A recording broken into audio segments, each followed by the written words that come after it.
So hello everyone, welcome back to our YouTube channel. And आज है हमारे साथ the brand new SP125 disc brake वाला variant है भाई, जिसमें आपको TFT कलर डिस्प्ले देखने को मिलता है। तो आज के इस वीडियो में हम लोग बात करेंगे इसके टोटली TFT कलर डिस्प्ले के बारे में कि ये कनेक्ट कैसे होता है, क्या क्या फ़ीचर्स हमको मिलते हैं, क्या काम के फ़ीचर्स हैं इस मोटरसाइकिल में, या बस केवल गिमिकी फ़ीचर्स इसमें दिए गए। स्ट्रेट फॉरवर्ड बात करूँगा, बहुत ज़्यादा लंबा हमें नहीं खींचना इस वीडियो को, ठीक है। तो देखो, नेविगेशन वाला सिस्टम इसमें अभी दिखा रहा है और ये डिस्प्ले ऑन है और इसको मैंने अपने फ़ोन के थ्रू कनेक्ट करके रखा है। तो पहले मैं इसको ऑफ़ कर देता हूँ और फिर इसको ऑन करता हूँ।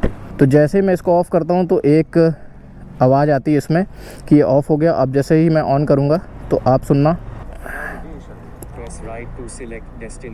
देखो ये नेविगेशन का गेस्चर दे रहा है कि नेविगेशन अगर हमें सेट करना है तो हमें इन जो बटन्स दिए हैं 4 ठो, इसमें हमें राइट वाला प्रेस करना है ताकि हम इसमें जो भी लोकेशन है वो सर्च कर सके, वॉइस है या ऐसा कुछ, तो ये कर सकते हैं। और इसको देखो कनेक्ट करने के लिए सिंपली जो ऐप है वो आपका दिया हुआ है होंडा रोड सिंक, ठीक है। तो ये सारी चीज़ें हैं, वॉइस सर्च, प्लेसेस आ रहा है, रीसेंट डेस्टिनेशन आ रहा है, नियर बाई प्लेसेस आ रहा है, फेवरेट्स आ रहा है, ठीक है। और मैंने इसको एक्सेप्ट कर लिया है। तो यहाँ पर देखो ये सारी चीज़ें कनेक्ट होने के बाद दिखा रहा है।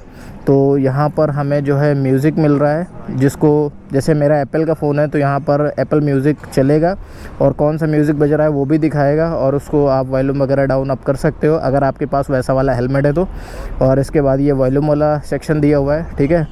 तो ये सारी चीज़ें हैं। और नेविगेशन का मैं मेन देखना चाह रहा था कि नेविगेशन इसमें कैसे काम करता है। तो नेविगेशन के लिए हम इसमें आ गए हैं और जैसे मैंने इसमें जो नियर बाई प्लेसेस में जब भी मैं गया हूँ, अब देखो इसमें क्या क्या फ़ीचर्स हैं। गैस स्टेशन है, पार्किंग है, कन्वीनियंस स्टोर है, ATM है, रिपेयर शॉप है। तो मैं ATM सर्च कर रहा हूँ तो ATM यहाँ पे दिखा रहा है कि 2.7 किलोमीटर्स पे है। इसको मैं ओके कर देता हूँ और अब देखना आप, यहाँ पर ये लोड हो गया है। तो इसमें गूगल मैप की तरह आपको नेविगेशन नहीं दिखाएगा, आपको जस्ट डायरेक्शन दिखती रहेंगी। जैसे कि ये एरो दिखा रहा है कि 80 मीटर बाद ऐसे, फिर राइट है या लेफ़्ट है या जो भी है, ये आपको यहाँ पर दिखाता रहेगा। और गाइड करने के लिए फ़ोन से आवाज़ आती रहेगी, जैसे गूगल मैप यूज़ करते टाइम आती है। यहाँ पर देखो दिखा रहा है कि साइड स्टैंड पर लगी हुई है, ब्लूटूथ से कनेक्टेड है फ़ोन इसका, ठीक है। बाकी सारी चीज़ें ये देखो, 70 मीटर टर्न लेफ़्ट, तो ये सारी चीज़ें दी हुई है। और इनको कैंसिल और रिन्यू करने के लिए सब यहीं से बटन दिया गया है, जिसको मैं कैंसिल दबाता हूँ लेफ़्ट साइड दबा के, तो ये देखो ये कैंसिल हो गया और ये मैंने एंडेड कर दिया। तो कहने का मतलब प्रेटी मच यूजेबल है नेविगेशन वाला, और वॉइस सर्च वगैरह है। तो ये सारी चीज़ें हैं और म्यूज़िक वगैरह है। और अगर कोई फ़ोन करता है तो भी आपको आवाज़ आएगी और उसमें लिख के भी आएगा, और कोई मैसेजेस भी अगर भेजता है तो उसको भी आप सुन सकते हो कि क्या मैसेज आया हुआ है, ठीक है।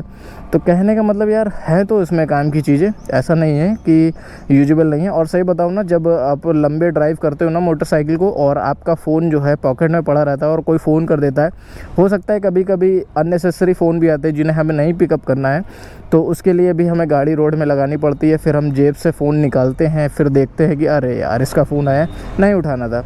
तो वो हमारे जो 2-3 मिनट वहाँ वेस्ट होते हैं वो नहीं होंगे। सिंपली आपको यहीं पर दिख जाता है कि किसका फ़ोन आ रहा है, तो आप तुरंत ही देख सकते हो कि आपको उठाना है कि नहीं उठाना है, ठीक है, सिंपली। तो इसकी कन्वीनियंस हो जाती है, ख़ास तौर पे मेरे लिए तो बहुत बढ़िया है। और देखो नेविगेशन के बाद आपको यहाँ पर वेदर रिपोर्ट बता रहा है कि वेदर कैसा है, और यहाँ पर देखो फोरकास्ट दिखा रहा है कि क्या कैसा क्या है। तो ये सारी चीज़ें भी हैं। तो वेदर हो गया, नेविगेशन हो गया, म्यूज़िक हो गया, और इसके बाद वॉल्यूम हो गया। तो इतने फीचर्स आपको ऑन द गो यहीं पर देखने को मिल जाते हैं और लगातार आपका फ़ोन जो है बोलता रहेगा, ठीक है। नेविगेशन में देखो ये एप्पल मैप का यूज़ कर रहा है यहाँ पर, ठीक है। और इसके बाद मैं इसकी सेटिंग्स में देखता हूँ सेटिंग्स क्या है। तो अब यहाँ पर सेटिंग्स नहीं दिखा रही है क्योंकि ये ऑलरेडी पेयर्ड है, और अगर मुझे सेटिंग्स में जाना है तो मैं इसके थ्रू यहाँ से जा सकता हूँ। तो यहाँ पर भी आपको ढेर सारी सेटिंग्स देखने को मिल रही है, जिसके थ्रू आप इस MID को जो है टॉगल कर सकते हो, यूज़ कर सकते हो।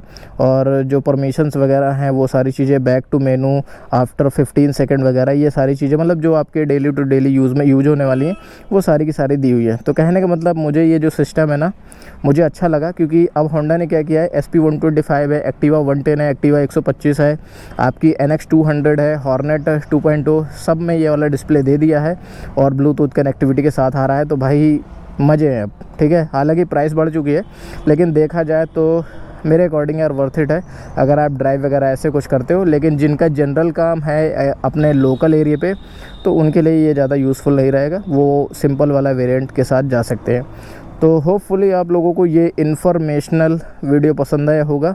और ये होंडा सिंक ऐप है, मैं फिर से बता देता हूँ, आपको इसी को ही डाउनलोड करना पड़ेगा और सारी गाइडलाइंस कनेक्ट करने की आपको इसी पे दिख जाएगी। आपको जस्ट वही फॉलो करना है और कनेक्ट कर लेना है, सिंपल है। तो आप लोगों को कैसा लगा ये वीडियो और ये फीचर्स इसके कैसे लगे, क्या आप लोगों के काम के हैं, मुझे कमेंट्स करके बताइएगा। और मिलते हैं आप लोगों से नेक्स्ट वीडियो में। Till then bye bye and take care.